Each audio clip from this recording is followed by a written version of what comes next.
নমস্কাৰ ছাত্ৰ বন্ধুসকল তোমালোক সকলোকে আলোচনা একাডেমীলৈ আন্তৰিক স্বাগতম জনাইছো এই ভিডিও মডেলটো তোমালোকৰ বাবে আমি লৈ আহিছো ইন্টাৰনেটৰ তিতামিঠা সেবাৰ তোমালোকৰ এই যেটো ইন্টাৰনেটৰ তিতামিঠা নামৰ চেপ্টাৰ আছে এই চেপ্টাৰটোৰ যিখিনি পাঠভিত্তিক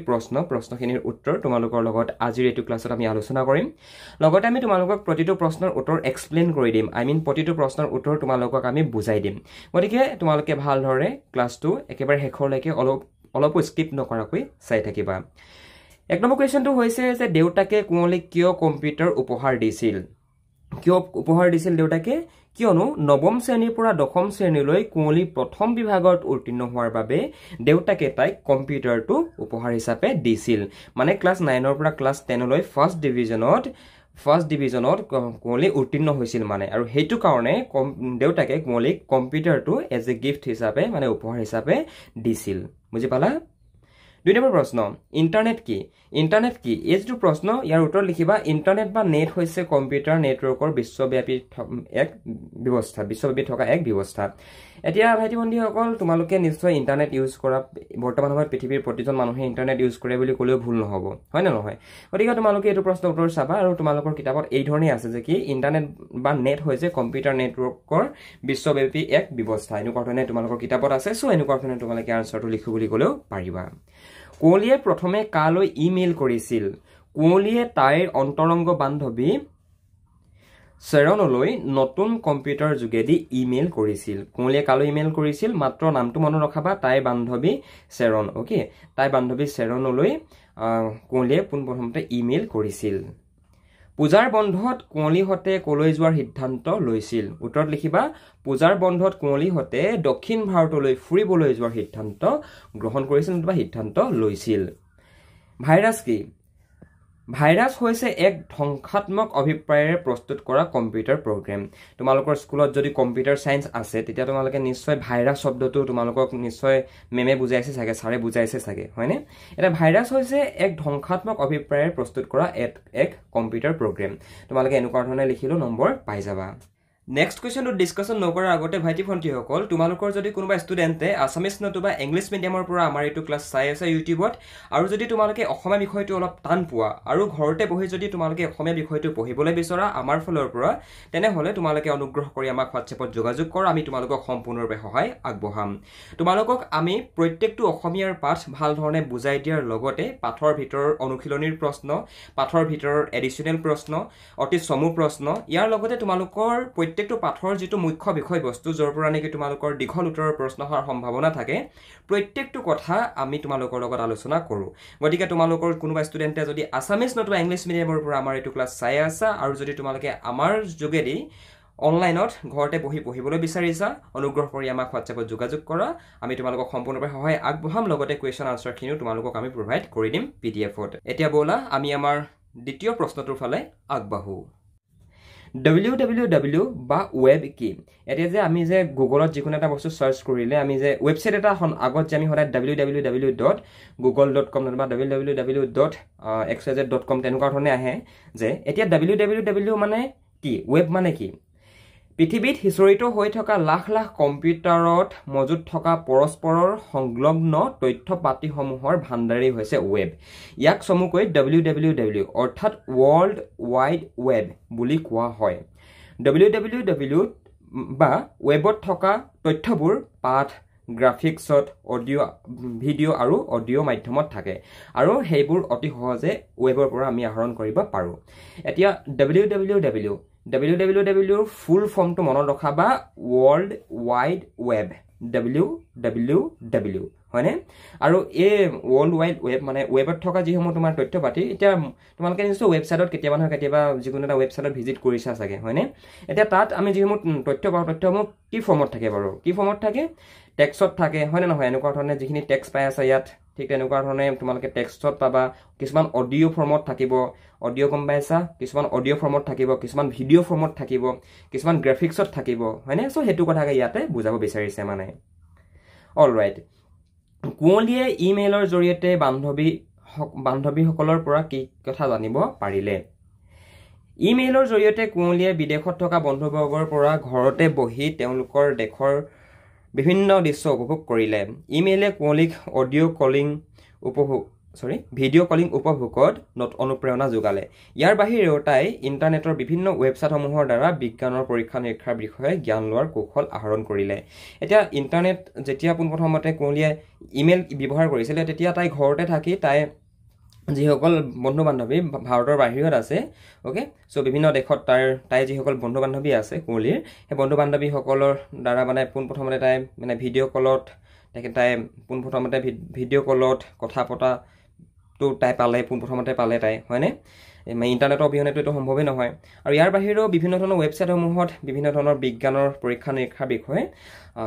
তোমাৰ বিভিন্ন ধৰণৰ ৱেবছাইটবিলাকত উপলব্ধ থাকে তো সেইবিলাক তাই এক্সেছ কৰিছিলে হয়নে চ' এইটো প্ৰশ্নৰ উত্তৰ তোমালোকে এনেকৈ লিখিবা তাৰমানে আফটাৰ অল আমি এটা কথা বুজি পালেই হ'ব যে আমি ইমেইল নতুবা নেটৰ জৰিয়তে আমি কি কৰিব পাৰোঁ নেটৰ জৰিয়তে আমি ঢেৰ যিটিখন কৰিব পাৰোঁ হয় নে নহয় আমি ইণ্টাৰনেটৰ জৰিয়তে আমি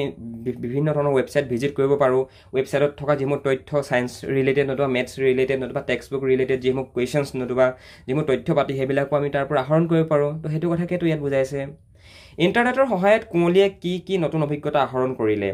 এই প্ৰশ্নটোৰ উত্তৰত এনেকুৱা ধৰণে লিখিব পাৰা যে ইণ্টাৰনেটে কুঁৱলীৰ মন মগজুক সম্পূৰ্ণভাৱে অধিকাৰ কৰি ৰাখিবলৈ ধৰিলে কুঁৱলীয়ে নানান নতুন অভিজ্ঞতা ইণ্টাৰনেটৰ পৰা লাভ কৰিলে ইণ্টাৰনেটৰ বিভিন্ন ৱেবছাইটসমূহৰ পৰা তাই বিজ্ঞানৰ বিভিন্ন পৰীক্ষা নিৰীক্ষাৰ বিষয়েও শিকি ল'লে মনোৰঞ্জনৰ কাৰণে নীতি শিক্ষা থকা পুৰণি চিনেমা গায়ক গায়িকাৰ মন প্ৰাণ পলকিত কৰা চিঞৰ জগমীয়া গীতসমূহৰ সোৱাদ ল'লে খেলা-ধূলাও উপভোগ কৰি তাই মনটো প্ৰফুল্ল কৰি ৰাখিব পাৰিলে তো ইণ্টাৰনেটৰ জৰিয়তে আমি কি কৰিব পাৰোঁ ইণ্টাৰনেটৰ জৰিয়তে বিভিন্ন ধৰণৰ ৱেবছাইটসমূহ আমি ভিজিট কৰি পিনে সেই ৱেবছাইটসমূহৰ পৰা বিভিন্ন ধৰণৰ মেথছ ৰিলেটেড ছায়েন্স ৰিলেটেড যিসমূহ তোমাৰ পৰীক্ষা নিৰীক্ষা সেইবিলাকৰ বিষয়ে আমি তাৰ পৰা তথ্য আহৰণ কৰিব পাৰোঁ তো ইয়াৰ লগে লগে আমি বৰ্তমান আমি ইণ্টাৰনেটৰ জৰিয়তে কি কৰিব পাৰোঁ আমি বিভিন্ন ধৰণৰ ৱেবছাইটত গৈ পিনে মুভি ডাউনলোড কৰিব পাৰোঁ মানে চিনেমা ডাউনলোড কৰিব পাৰোঁ আমি আজি ইউটিউবত নতুবা স্পটিফাইত যে আমি গান শুনো সেই গানবিলাক কেনেকৈ শুনাটো পচিবল হৈছে আমাৰ বাবে মাত্ৰ ইণ্টাৰনেটৰ কাৰণেই হৈছে হয়নে নহয় চ' গায়ক গায়িকাৰ যিসমূহ তোমাৰ চিৰজগমীয়া গীত নীতি শিক্ষা থকা যিবিলাক পুৰণা চিনেমা সেই চিনেমাসমূহ আমি উপভোগ কৰিব পাৰোঁ ঠিক তেনেকুৱা ধৰণে কুঁৱলীও মানে এইখিনি বস্তুকে তাইও এক্সেছ কৰিছিলে মানে ইয়াৰ উপৰিও তোমাৰ খেলা-ধূলা উপভোগ কৰিব পাৰে মানে আজি যদি তোমাৰ ইণ্ডিয়া আৰু যদি অষ্ট্ৰেলিয়া খেল হয় আমিতো তোমাৰ ষ্টেডিয়ামত ডাইৰেক্ট গৈ চাবগৈ নোৱাৰোঁ আমিতো ঘৰতে বহি হটষ্টাৰত চাব লাগিব হয়নে নহয় তো কথাবিলাক ঠিক তেনেকুৱা ধৰণৰ নিজৰ মানে বৰ্তমান প্ৰেক্টিকেল লাইফত অলপমান কথাবিলাক মানে চাবা তেতিয়া কথাবিলাক বেছি ভাল ধৰণে বুজি পাবা মানে ৰিলেট কৰিব ট্ৰাই কৰিবা আনহাতে ইণ্টাৰনেটত অনবৰতে ব্যস্ত থকাৰ কাৰণে ল'ৰা ছোৱালী ছাত্ৰ ছাত্ৰীৰ পঢ়া শুনা আন খেলা-ধূলা আৰু ঘৰুৱা কামৰ ওপৰতো বেয়া প্ৰভাৱ পেলায় ফলত সেইবোৰে সমাজত এক ভীষণ ক্ষতি সাধন কৰে তাৰমানে ইণ্টাৰনেটৰ যি ধৰণে পজিটিভ কিছুমান দিশ আছে সেই ধৰণে নিগেটিভ দিশো আছে বৰ্তমান সময়ত আমি কি দেখিবলৈ পাওঁ বাৰু বৰ্তমান সময়ত প্ৰায়ে ল'ৰা ছোৱালীবিলাকে স্কুলৰ পৰা আহি পিনে ডাইৰেক্টলি মোবাইলটো লৈ পিনে ইনষ্টাগ্ৰামত তোমাৰ ৰিলছ চাব হয় নে নহয় তো এতিয়া তেনেকৈ ইনষ্টাগ্ৰামৰ ৰিলছ চোৱাৰ বাবে পঢ়া শুনা ক্ষতি সাধন হয় আনকি তোমাৰ আজিকালি ল'ৰা ছোৱালীয়ে ঘৰৰ পৰা বাহিৰলৈ ওলাই নাযায় খেলিবৰ কাৰণে কেৱল মাত্ৰ মোবাইলটো লাগে হয় নে নহয় ইভেন ঘৰৰ কামো নকৰে মানে হয়নে তো সেইখিনি কথাকে বুজাইছে আৰু কোনো ল'ৰা ছোৱালীয়ে যদি পঢ়া শুনা নকৰে ঘৰৰ পৰা যদি ওলাই নাযায় খেলা-ধূলা নকৰে তেতিয়া জানো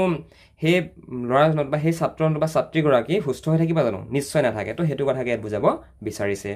আৰু ইয়াৰ উপৰি ইণ্টাৰনেটৰ অত্যাধিক ব্যৱহাৰে ছাত্ৰ ছাত্ৰীক শাৰীৰিক আৰু মানসিকভাৱে ক্ষতি সাধন কৰে অনবৰতে মূৰ বিষাই থাকে এতিয়া যিজন ষ্টুডেণ্টে ৰাতিপুৱাৰ পৰা গধূলিলৈকে কেৱল মাত্ৰ ইণ্টাৰনেটত সোমাই থাকে নতুবা ইণ্টাৰনেট আমি কিহৰ দ্বাৰা ইউজ কৰিব পাৰোঁ মোবাইল ফোনটো নতুবা কম্পিউটাৰটো নতুবা লেপটপটোৰ দ্বাৰা হয়নে নহয় এতিয়া মোবাইল ফোনৰ স্ক্ৰীণখন নতুবা কম্পিউটাৰ স্ক্ৰীণখন যদি আমি অনবৰতে চাই থাকোঁ তেনেহ'লে আমাৰ শৰীৰটো জানো মুভ কৰিব শৰীৰটো জানো চলাচল কৰিব অবভিয়াছলি নকৰে আৰু শৰীৰটোৱে যদি আমাৰ চলাচল নকৰে তেনেহ'লে আমাৰ বেমাৰ হ'ব বিভিন্ন ধৰণৰ বেমাৰ হয় মানুহৰ যদি মানুহে খোজ নাকাঢ়ে নতুবা মানুহে যদি কাম নকৰে ইয়াৰ লগতে তোমাৰ মানসিকভাৱেও আমাৰ ক্ষতি সাধন হয় আনকি তোমাৰ অনবৰতে মূৰ বিষাই থাকে আজিকালি এনেই মন কৰিবাচোন ল'ৰা ছোৱালীবিলাকৰ এটা কমন প্ৰব্লেম হৈছে মূৰ বিষ খুব সোনকালে মূৰ বিষায় কিয় মূৰ বিষায় যেতিয়া অত্যাধিক সময়ত যেতিয়া বহু বেছি টাইম একেখন স্ক্ৰীণত চাই থাকে নতুবা মোবাইলৰ স্ক্ৰীণখনত যদি চাই থাকে তেতিয়া তেনে কৰাৰ ফলত মানে মূৰ বিষৰ দৰে যিবোৰ বেমাৰসমূহৰ আৰম্ভ হয় মানে বুজি পালানে আৰু এনেধৰণৰ অতি প্ৰয়োজনীয় অভিজ্ঞতা কুঁৱলীয়ে ইমেইলৰ জৰিয়তে আহৰণ কৰিলে আৰু এনেবোৰ তথ্য আহৰণ কৰাৰ পিছত কুঁৱলীৰ মন বিষাদগ্ৰস্ত হৈ পৰিল তাৰমানে ইণ্টাৰনেটৰ তিতা মিঠা মানে ইণ্টাৰনেটৰ সুফল কুফল দুইটা দেখি আছে হয়নে নহয় ইণ্টাৰনেটৰ তিতা বুলি কোৱাৰ লগে লগে কুফল বুজাইছে আৰু মিঠা বুলি কোৱাৰ লগে লগে সুফল বুজাইছে তো তোমালোকক হেতু কাৰণে এই লেসনটোৰ নামো ইন্টাৰনেটৰ তিতা মিঠা বুলিয়ে দিছে মানে ভাইৰাছে কম্পিউটাৰ এটাৰ কেনেদৰে বিজুতি ঘটাব পাৰে উত্তৰত কি লিখিবা মন কৰা ভাইৰাছ হৈছে এক ধ্বংসাত্মক অভিপ্ৰায়েৰে প্ৰস্তুত কৰা কম্পিউটাৰ প্ৰগ্ৰেম ভাইৰাছ হৈছে এক ধ্বংসাত্মক অভিপ্ৰায়েৰে প্ৰস্তুত কৰা এক কম্পিউটাৰ প্ৰগ্ৰেম মানে ভাইৰাছটো মানুহে বনায় ওকে কম্পিউটাৰ ভাইৰাছটো মানুহে বনায় কোডিং কৰি আৰু সেই ভাইৰাছটো মানে এটা ভাল উদ্দেশ্য লৈ পিনে সেই ভাইৰাছটো নিৰ্মাণ নকৰে মানে গম পাইছানে সেই ভাইৰাছটো মানে বেলেগক ক্ষতি সাধন কৰিবৰ কাৰণে ভাইৰাছে এটা কি কাম কৰিব পাৰে মন কৰাচোন এই যেটো ভাইৰাছ এই ভাইৰাছে কি কৰিব পাৰে ভাইৰাছ প্ৰগ্ৰেমে নতুবা এই প্ৰগ্ৰেমে নিজে নিজে কম্পিউটাৰ ব্যৱহাৰকাৰীজনৰ অজ্ঞাতে কম্পিউটাৰটোত সংযুক্ত হৈ তাত থকা সুস্থ প্ৰগ্ৰেম বা ফাইলসমূহ নষ্ট কৰি পেলায় এটা বিভিন্ন ধৰণৰ কিছুমান ৱেবছাইট থাকে যিসমূহ ৱেবছাইটত যদি আমি এনে সোমাই যাওঁ মানে এনে যদি মোবাইলটো নতুবা কম্পিউটাৰৰ পৰা আমি যদি ৱেবছাইটত সোমাওঁ যদি ডাউনলোড কৰিব নলগীয়া বস্তু এটা যদি আমি ডাউনলোড কৰি দিওঁ তেনেহ'লে যিজন ইউজাৰ হয় যিজনৰ লেপটপটো নতুবা যিজনৰ কম্পিউটাৰ হয় তেখেতে নজনাকৈ গম পাইছেনে তেখেতে নজনাকৈ সেই কম্পিউটাৰটোৰ যিসমূহ ফাইল সেই কম্পিউটাৰত যিসমূহ তথ্য পাতি আছে সেই তথ্য পাতিসমূহ চুৰ কৰিব পাৰে নতুবা নষ্ট কৰিব পাৰে ভাইৰাছে বুজিলানে বাৰু আৰু একোটা কম্পিউটাৰত ভাইৰাছ সোমালে কম্পিউটাৰত মজুত থকা তথ্যসমূহ আংশিক বা সম্পূৰ্ণকৈ নষ্ট কৰি পেলাই ফলত কম্পিউটাৰটোৱে কাম নকৰা হয় বা বিকল হৈ পৰে এতিয়া মানে অকল ভাইৰাছে যে কেৱল মাত্ৰ তোমাৰ কম্পিউটাৰ ফাইলসমূহ নষ্টই যে কৰিব সেইটো কথা নহয় মানে ভাইৰাছে কম্পিউটাৰত থকা যিসমূহ ফাইলসমূহ চুৰ কৰোঁ বুলি ক'লেও পাৰিব মানে গম পালানে তো এয়াই হৈছে ভাইৰাছ তোমালোকে যে কেতিয়াবা শুনা যে আমুকৰ কম্পিউটাৰটো শেষ হ'ল আমুকৰ মোবাইলটো শেষ হ'ল কিয় শেষ হ'ল কেনেকৈ শেষ হ'ল জানানে তো ইয়াত ভাইৰাছে মুখ্য ভূমিকা পালন কৰে ইন্টাৰনেটৰো মিঠা সুবিধাৰ লগতে তিতা অসুবিধাও আছে কথাষাৰৰ বক্তা কোন ইন্টাৰনেটৰ সুবিধা আৰু অসুবিধাৰ বিষয়ে পাঠৰ আলামত বুজাই লিখা এই প্ৰশ্নটো তোমালোকৰ যদি এক্সামত আহে 6 নম্বৰ প্ৰশ্ন হয় এইটো তোমালোকৰ তেতিয়া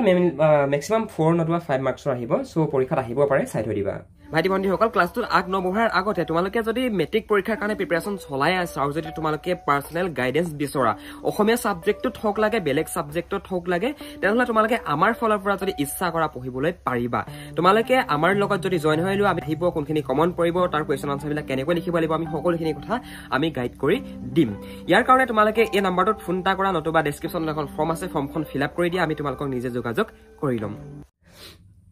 এই যিখিনি কথাষাৰৰ বক্তা আছিল বিশ্ববিদ্যালয়ৰ পদাৰ্থ বিজ্ঞানত গৱেষণা কৰি থকা গৱেষক সাবানা বাইদেউ ইন্টাৰনেটৰ ভাল সুবিধাখিনিক মিঠা সুবিধা আৰু অসুবিধাখিনিক তিতা অসুবিধা বুলি কোৱা হৈছে ইন্টাৰনেটৰ সুবিধাসমূহে মানৱ সভ্যতাক উন্নতিৰ জখলাত দ্ৰুত পথেৰে আগবঢ়াই নিয়ে অৱশ্যে ইয়াৰ সুবিধাসমূহ উপভোগ কৰাৰ আগতে ইয়াৰ কুপ্ৰভাৱৰ বিষয়ে জ্ঞাত হ'ব লাগিব কি বুলি কৈছে যে এই যিখিনি কথাষাৰীৰ বক্তা হৈছে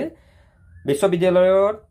পদাৰ্থ বিজ্ঞানত গৱেষণা কৰি থকা গৱেষক সাবানা বাইদেউ তো ইয়াত এইটো কথা বুলা হৈছে যে কি ইন্টাৰনেটৰ যিখিনি ভাল সুবিধা সেই ভাল সুবিধাখিনিক মিঠা সুবিধা আৰু যিখিনি অসুবিধা সেইখিনিক তিতা অসুবিধা বুলি কোৱা হৈছে হয়নে সো ইন্টাৰনেটে মানৱ সমাজক দ্ৰুতগতিৰ উন্নতিৰ জখলাত আগবঢ়াই নিয়ে আজি আমাৰ ওচৰত ইন্টাৰনেট আছে কাৰণে আমাৰ হাতত ইন্টাৰনেট আছে কাৰণে তোমালোকে ঘৰতে বহি মই শিৱসাগৰত বহি আছো তোমালোকে অসমৰ বিভিন্ন ধৰণৰ জিলাৰ পৰা ক্লাছটো কৰি আছা হয়নে তো কিয় সম্ভৱ হৈছে কেনেকৈ সম্ভৱ হৈছে কেৱল মাত্ৰ ইন্টাৰনেটৰ কাৰণে সম্ভৱ হৈছে তো হেতু কি কৈছে যে কি এই ইন্টাৰনেটৰ যিসমূহ পজিটিভ সাইড ইন্টাৰনেটৰ যিসমূহ সুবিধা এই সুবিধাসমূহে মানৱ সভ্যতাক উন্নতিৰ জখলাত দ্ৰুত গতিৰে আগবঢ়াই নিয়ে কিন্তু আমি ইয়াৰ সুবিধাসমূহ উপভোগ কৰাৰ আগতে ইয়াৰ যিসমূহ অসুবিধা নতুবা ইয়াৰ যিসমূহ কুপ্ৰভাৱ ইন্টাৰনেট ব্যৱহাৰ কৰাৰ ফলত আমাৰ সমাজত নতুবা আমাৰ ওপৰত কি কুপ্ৰভাৱ পৰে তাৰ বিষয়ে আমি জ্ঞাত হ'ব লাগিব ইয়াক কুব্যৱহাৰৰ পৰা আঁতৰি থাকিবলৈ সকলোৱে দৃঢ় প্ৰতিজ্ঞ হ'ব লাগিব ইন্টাৰনেটৰ বিভিন্ন ৱেবছাইটসমূহৰ জৰিয়তে বিজ্ঞানৰ বিভিন্ন পৰীক্ষা নিৰীক্ষাৰ বিষয়ে শিকিব পাৰি যিকোনো বিষয়ৰে তথ্য লাভ কৰিব পাৰি ইন্টাৰনেটত মনোৰঞ্জনৰ কাৰণে নীতি শিক্ষা থকা পুৰণি চিনেমা গায়ক গায়িকাৰ মন প্ৰাণ প্ৰফুল্লিত কৰা চিৰযুগমীয়া গীতসমূহৰ লগতে খেলা ধূলাও উপভোগ কৰিব পাৰি মুঠতে সমগ্ৰ বিশ্ব ব্ৰহ্মাণ্ডখনেই যেন ইন্টাৰনেটত পঞ্জীভূত হৈ আছে আজি ইন্টাৰনেটৰ কাৰণে কি আজি আমি যিখন পৃথিৱীত বসবাস কৰি আছো আমাৰ এই পৃথিৱীখনত যদি বৰ্তমান ইন্টাৰনেট নাইকিয়া হৈ যায় তেনেহলে আমি তোমাৰ 50 বছৰ পিছলৈ গুচি আহিম বুজি পালানে বাৰু আজি আমি আমাৰ জীৱনৰ ইন্টাৰনেট এটা বহুত ইম্পৰ্টেণ্ট, যিধৰণে আমাৰ অক্সিজেন ইম্পৰ্টেণ্ট হয় ন, অক্সিজেন নহ'লেতো কোনো ধৰণৰ প্ৰাণীয়ে পৃথিৱীত জীয়াই থাকিব নোৱাৰিব। ঠিক তেনেকুৱা ধৰণে ইণ্টাৰনেটটো বৰ্তমান সময়ত আমাৰ কাৰণে খুবেই ইম্পৰ্টেণ্ট বস্তু, হয় নে নহয়? ইণ্টাৰনেটৰ জৰিয়তে আমি বিভিন্ন ধৰণৰ ভাল বস্তু কনজিউম কৰিব পাৰোঁ। তাৰ মানে নীতি শিক্ষা থকা আমি পুৰণি যিবোৰ ফিল্মসমূহ আমি চাব পাৰিম, মুভিসমূহ চাব পাৰিম। লগতে আমাৰ যদি মনটো বেয়া লাগে তেতিয়া আমি মনোৰঞ্জনৰ কাৰণে বিভিন্ন ছিংগাৰ, বিভিন্ন গায়ক গায়িকাৰ যিসমূহ ভাল ভাল গীত, যিসমূহ চিৰযুগমীয়া গীত, এই গীতসমূহ আমি উপভোগ কৰিব পাৰিম। লগতে আমি বাহিৰৰ যিসমূহ খেল, উদাহৰণস্বৰূপে ফুটবল লীগ, পৃথিৱীৰ মানে ৱৰ্ল্ড ফুটবল লীগো আমি চাব পাৰিম মোবাইলৰ সহায়ত, মানে ইণ্টাৰনেটৰ সহায়ত। মুঠতে সমগ্ৰ বিশ্ব ব্ৰহ্মাণ্ডখনেই যেন ইণ্টাৰনেটত পঞ্জীভূত হৈ আছে, হয় নে নহয়? বৰ্তমান সময়ততো ইণ্টাৰনেটত সকলো বস্তু এভেইলেবল আছে। আজিকালি মানুহে যদি ইণ্টাৰনেটৰ সুব্যৱহাৰ বিষয়ে জানে তেনেহ'লে ঘৰৰ পৰা ওলাই যাবলৈও দৰকাৰ নাই, ঘৰতে বহি বহি কোটি কোটি টকা ইনকাম কৰিব পাৰিব। বুজি পালা? ইণ্টাৰনেটে নতুন প্ৰজন্মক কিতাপৰ জগতখনৰ পৰা, খেল জগতৰ পৰা, আনকি সমাজৰ পৰাও বঞ্চিত হ'বলৈ বাধ্য কৰে। ইণ্টাৰনেটৰ জৰিয়তে বহুতো মিছা বাতৰিও প্ৰচাৰ হয়, আৰু এই মিছা বা ভুৱা বাতৰিয়ে সমাজত ভয়ানক সমস্যাৰ সৃষ্টি কৰে। মানে ইণ্টাৰনেটৰ যিধৰণে পজিটিভ ছাইড আছে ন, আমি যে ইণ্টাৰনেটৰ সহায়ত বিভিন্ন ধৰণৰ কাম কৰিব পাৰোঁ, বৰ্তমান আমাৰ জীৱনৰ ইণ্টাৰনেট এটা খুবেই মহত্বপূৰ্ণ অংগ হৈ গৈছে। ঠিক তেনেকুৱা ধৰণে কিছুমান বেয়া গুণো আছে, কিছুমান কুপ্ৰভাৱো ইণ্টাৰনেটৰ আছে। উদাহৰণস্বৰূপে আজিকালি ল'ৰা ছোৱালীবিলাকে মন কৰিবাচোন, কিতাপ পঢ়িবলৈ মন নকৰে, কেৱল মাত্ৰ মোবাইল ফোনটো লাগে। কিবা এটা কুৱেশ্যন বিচাৰি পোৱা নাই, কৰিব পৰা নাই, ইণ্টাৰনেট ইউটিউবত চাৰ্চ কৰিব, নতুবা গৈ পিনে গুগলত চাৰ্চ কৰিব। কিন্তু সিহঁতি নিজেতো ট্ৰাই নকৰে যে কি মই নিজে পঢ়োচোন, হয় নে নহয়? আৰু এনেকুৱা কৰাৰ ফলত সিহঁতি মানে খুব কম সময়তে বস্তুবিলাক লাগে, তেনেকুৱা ধৰণৰ হৈ থাকিলে আজিকালি ল'ৰা ছোৱালীবিলাকৰ মাইণ্ডটো। আৰু ইণ্টাৰনেটৰ জৰিয়তে বিভিন্ন ধৰণৰ মিছা বাতৰিও প্ৰচাৰ হয়, এঠাইৰ পৰা আন ঠাইলৈ বিভিন্ন ধৰণৰ ফেক নিউজ এডোখৰৰ পৰা এডোখৰলৈ প্ৰচাৰ হয়, হয়নে? আৰু ফেক নিউজে নতুবা এই যিবোৰ ভুৱা বাতৰি, এই ভুৱা বাতৰিয়ে সমাজত ভয়ানক সমস্যাৰ সৃষ্টি কৰিব পাৰে। এতিয়া যদি কিবা এটা এনেকুৱা মানে নিউজ শ্বেয়াৰ হৈ যায়, যিটো নিউজ নেকি আমাৰ কাৰণে বহুত চেঞ্চিটিভ, আৰু যদি সেইটো নিউজ ভুল হয় তেতিয়া মানুহবিলাকতো এনেই পেনিক হ'ব। যদি শিৱসাগৰ ডিষ্ট্ৰিক্টত যদি এনেই কথাটো কৈছোঁ, শিৱসাগৰ ডিষ্ট্ৰিক্টৰ এখন নৈৰ মানে এটা মথাউৰিৰ অৱস্থা একেবাৰে বেয়া হৈ আছে, হয় নে নহয়? তো কোনোবাই যদি ঘপককৈ যদি মেছেজ এটা নতুবা বাতৰি এটা বনাই পঠিয়াই দিয়ে বোলে আমুক হেৰিয়ৰ মথাউৰিটো ছিগিল বুলি, যদি নিছিগে তেতিয়াওতো ছিগিল বুলি যদি লিখি দিয়ে, মানুহবিলাকতো এনেই পেনিক হ'ব। তো সেইটো কথাকে বুজাইছে মানে যে কি এই যিসমূহ ফেক নিউজ নতুবা এই যিসমূহ ভুৱা বাতৰি, এই ভুৱা বাতৰিয়ে সমাজত ভয়ানক সমস্যাৰ সৃষ্টি কৰে। গতিকে ইণ্টাৰনেটৰ পৰা যাতে এনে পৰিস্থিতিৰ সন্মুখীন হ'বলগীয়া নহয়, তাৰ বাবে সীমিত আৰু নিৰ্ধাৰিত সময়তহে অতি সচেতনতাৰে ইণ্টাৰনেট ব্যৱহাৰ কৰিব লাগে। আৰু ইণ্টাৰনেটৰ এই তিতা অসুবিধাৰ পৰা আঁতৰি থাকিবলৈ সকলোৱে সচেতনতা অৱলম্বন কৰিব লাগিব। তো সেইটো কাৰণে আমি সদায় ইণ্টাৰনেট ব্যৱহাৰ কৰাৰ সময়ত আমি এইটো কথা চাব লাগিব যে কি আমি ইণ্টাৰনেটত কি কনজিউম কৰিছোঁ। তোমালোক চোৱা, পৃথিৱীৰ প্ৰতিটো বস্তুৰে দুটা দিশ থাকে, পজিটিভ আৰু নেগেটিভ, ধনাত্মক গুণ আৰু ঋণাত্মক গুণ পৃথিৱীৰ প্ৰতিটো বস্তুৰে থাকে, ইণ্টাৰনেটৰো আছে, প্ৰত্যেকটো বস্তুৰে আছে। এতিয়া তোমালোকে নেগেটিভখিনি এৰি পিনে তোমালোকে যদি এনি টাইম অকল মোবাইল ফোনটোতে লাগি থাকা, নতুবা এনি টাইম যদি অকল ইণ্টাৰনেটতে যদিখন খুচৰি পোৱা, তেতিয়া তোমালোকৰ কিবা লাভ হ'ব জানো? একো লাভ নহয়। তোমালোকে যিদিনাখনে পৰীক্ষা দিবলৈ বহিবলৈ যাবা, সেইদিনাখনি তোমালোকে মোবাইলটো নিব নোৱাৰা, কি কৰিবা? হয় নে নহয়? চ' সেইটো কাৰণে এনি টাইম মানে মোবাইল ফোনটোত ব্যস্ত থাকিবলৈ চেষ্টা নকৰিবা, অলপ ওলাই মেলি যাবা, বন্ধু বান্ধৱীৰ লগত খেলা ধূলা কৰিবা। ঠিক তেনেকৈহে মানে আমি আমাৰ জীৱনটো আগবঢ়াই নিব পাৰিম। বুজিলা? অভিভাৱকসকল, আপোনাৰ ল'ৰাজন নতুবা ছোৱালীগৰাকী ইংৰাজী ছাবজেক্টটোত দুৰ্বল নেকি? আপোনাৰ ল'ৰাজন নতুবা ছোৱালীগৰাকীয়ে ইংৰাজী ছাবজেক্টটো বুজি নাপায় নেকি, পঢ়িব নোৱাৰে নেকি? যদি ভাবিছে যে আপোনাৰ ষ্টুডেণ্টজন, আপোনাৰ ল'ৰাজন নতুবা ছোৱালীগৰাকী ইংৰাজী ছাবজেক্টটো দুৰ্বল, আৰু আপুনি যদি আমাৰ থ্ৰুৱেদি, আমাৰ আলোচনা একাডেমীত যদি আপুনি আপোনাৰ ল'ৰাজন নতুবা ছোৱালীগৰাকীক এডমিশ্যন দিয়াই পঢ়াব বিচাৰে, তেনেহ'লে আপোনালোকে এই নাম্বাৰটোত আমালৈ এটা ফোন কৰিব পাৰে, নতুবা ডেছক্ৰিপশ্যনত এখন ফৰ্ম আছে, ফৰ্মখন ফিল আপ কৰি দিব, আমি আপোনালোকক নিজে যোগাযোগ কৰি ল'ম। আমি আমাৰ একাডেমীত আপোনাৰ ল'ৰাজন আৰু আপোনাৰ ছোৱালীগৰাকীক আমি সম্পূৰ্ণ ইংৰাজী বিষয়টো শিকাই দিম, পৰীক্ষাত কোনবিলাক প্ৰশ্ন আহিব, ইংৰাজী বিষয়টো আমি কেনেকৈ পঢ়িলে আমাৰ মনত থাকিব, আমি সকলোখিনি কথা তেওঁলোকক আমাৰ অনলাইন পৰ্টেলত আমি গাইড কৰি দিওঁ। গতিকে আপুনি যদি এই সন্দৰ্ভত সবিশেষ জানিব বিচাৰিছে, তেনেহ'লে আপুনি এই ফোন নাম্বাৰটোত এটা ফোন কৰক, আমাৰ টিমে আপোনালোকক সম্পূৰ্ণ গাইড কৰি দিব, আপোনালোকে এডমিশ্যন কেনেকৈ কৰিব লাগিব, কেনেকৈ পঢ়িব লাগিব, কেনেকৈ ক্লাছ কৰিব লাগিব, সকলোখিনি কথা আমাৰ টিমে আপোনালোকক গাইড কৰি দিব। আপোনালোকে এই ফোন নাম্বাৰটোত এটা ফোন মাৰিলে হৈ যাব।